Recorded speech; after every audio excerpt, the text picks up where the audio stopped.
God entrusted His only Son. In you, Mary placed her trust.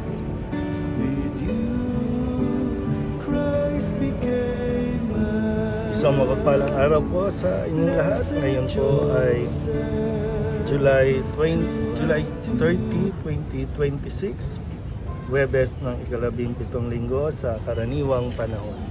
Ating pong unang pagbasa at pagninilay sa araw nito ay hinango mula sa aklat ni Propeta Jeremias, chapter 18, verses 1 to 6. Sinabi sa akin ng Panginoon, magpunta ka sa bahay ng magpapalayok at may ipapahayag ako sa iyo. Nagpunta naman ako at dinatnan ko ang magpapalayok sa kanyang gawaan.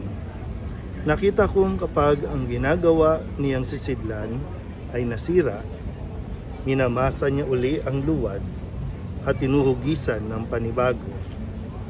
Pagkatapos sinabi sa akin ng Panginoon, hindi ko ba magagawa sa bayang Israel ang ginawa ng magpapalayok sa luwad na iyon? Kayo'y nasa mga kamay ko, tulad ng luwad sa kamay ng magpapalayok. Akong Panginoon ang may sabi nito. Ang salita ng Diyos. Muli po, isang mapagpalang araw sa inyong pong lahat at napapatuloy tayo sa ating pong unang pagbasa mula sa pahayag ni Propeta Jeremias, kung saan ay panibagong mensahe ang kanyang natanggap mula sa ating Panginoon sa pamamagitan nga nitong pagpapunta sa kanya sa isang magpapalayok, at dito niya pinaliwanag na kung ano ang kanyang gagawin sa bayang Israel dahil nga sa patuloy nitong pagsuway sa kanyang kalooban na katulad ng isang palayok, no, na minamasa at inuhulma ayon sa kanyang kagustuhan, at kapag hindi lumalabas, no, ng mabuti ang kanyang paghuhulma ay kanya itong binabago.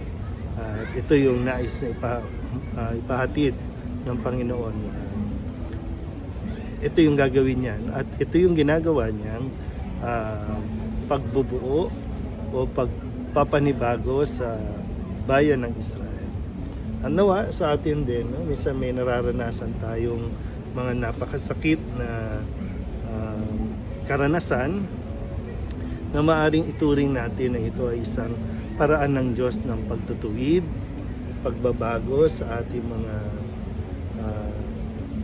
ugali, no? Na pre, ang gusto ng Panginoon tayo ay maging perpekto ayon sa kanyang larawan, ayon sa kanyang kalooban.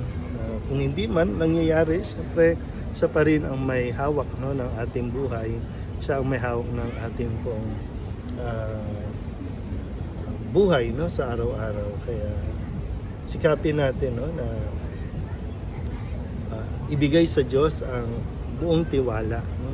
Yung pagtitiwala natin na kaya tayo nasasaktan dahil may binabago ang Diyos sa atin. Kung hindi man binabago ay hinuhulma tayo ng Diyos ng ayon sa kanyang kagustuhan at para din siyempre sa atin pong ikabubuti. Kaya muli, no, pagnilayan natin itong pahayag na ito mula sa pagbasa natin sa pahayag ng Propeta Jeremias. Muli po, isang mapagpalang araw sa inyo po lahat.